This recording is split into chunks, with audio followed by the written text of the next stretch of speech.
you pooch. Do you live here all alone? In a wilderness like this? What wilderness? Walk a few paces and you come to a bloody great castle. And I'm not really alone. Animals are company too.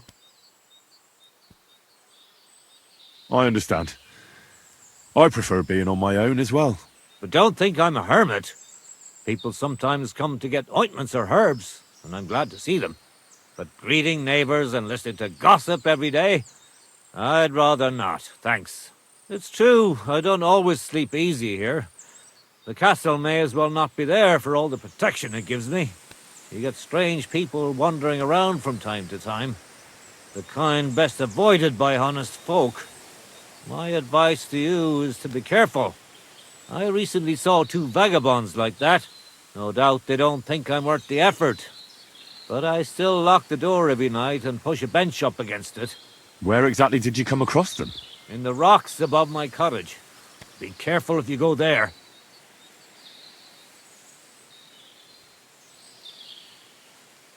Why did you become a herbalist? Let me guess. It seems like a woman's work to you, eh?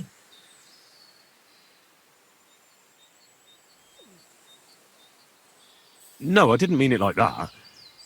It's just that the only herbalists I know are women. You're the first male one I've met. My grandmother taught me everything I know. She used to take me with her to the forest and told me something about every herb she picked. What it's called, where it grows, and what it's good for. And in the evenings, she tested me mercilessly on everything. If I made a single mistake, I got a slap on the ear. You memorized everything? No recipes? Why? I keep all the recipes in my head and measure out the ingredients by eye. But people trust you anyway, since they buy salves and healing potions from you. What else can they do?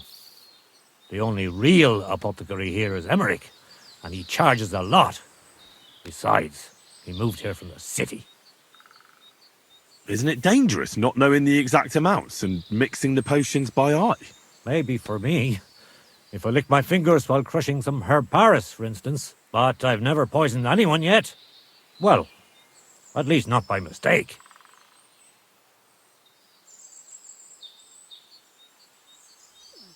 So you're that Grand Master? What did you call me?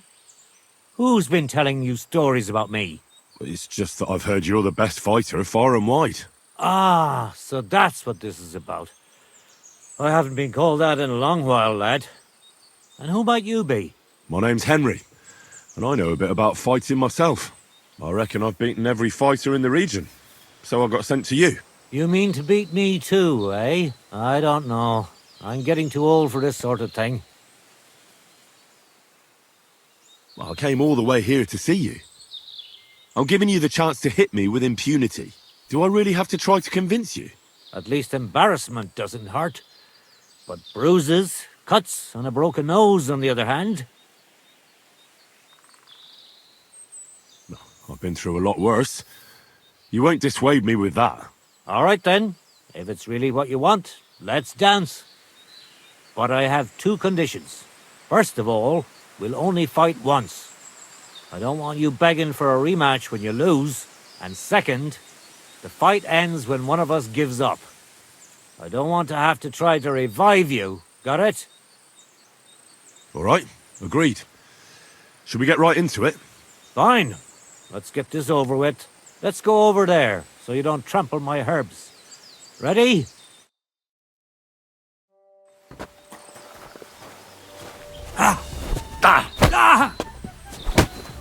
You won't...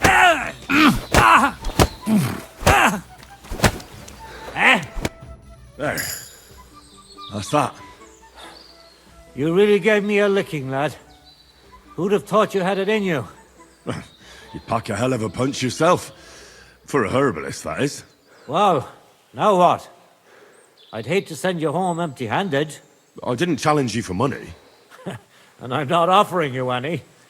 Let me clean up your wounds at least. Or I could show you how to treat them yourself. What do you say?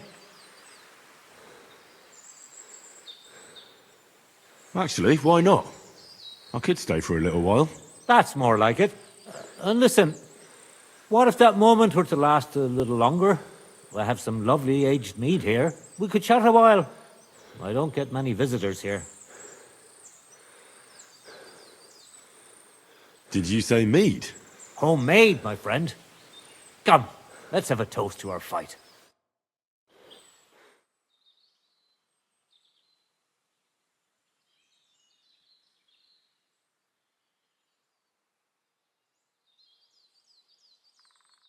Come on, have another with me. Another one?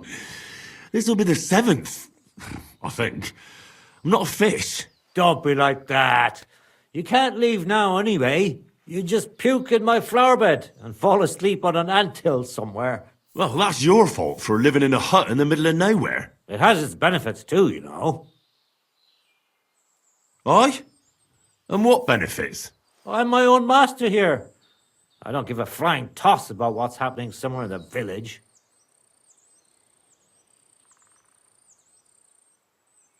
What made you move to this lonely place? You think someone forced me?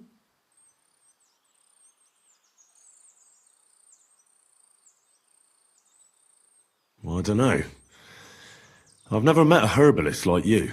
You know what, Henry? You're a solid bloke. So I'll tell you what happened. When I was about your age, I worked as a hired hand in Troskowitz, where this girl took a liking to me. Sarah was her name. But I wasn't interested in her, and I told her right away. But trouble still found me anyway. Did that drive you into the wilderness? Not right away. First I tried to settle down in Takov, but my past caught up with me there too. So I went a little further, but it always ended up the same. That's how I ended up here, with my peace and quiet. Let me guess. Sarah wanted revenge. Maybe, but she also might have been completely innocent. All she did was complain to her brother, and he put 2 and 2 together. What do you mean? Don't worry about that. Come on, you can tell me. What happened with Sarah's brother? He realized it wasn't just about his sister. I never liked any girls. I reckon he'd found it odd for a while, and Sarah just gave him a reason to confront me about it. He gathered some of his friends, and they came to explain how they treat animals like me. But if it's true what they say about you, you beat them all up, right? Or are those just rumors? No, it's true. I'm not proud of it, but if I hadn't done it, they would have beat the life out of me. I'm sorry to hear that. But I don't think you did anything wrong to anyone. I reckon you're the only one around here who thinks that. The locals think the worst of me. They don't even try to hide it. But as soon as they have a cut or an itch, they come running for help. And you're more than happy to help them. Doesn't their behavior bother you? It does. But at least they don't threaten to burn my hut down, which makes a pleasant change.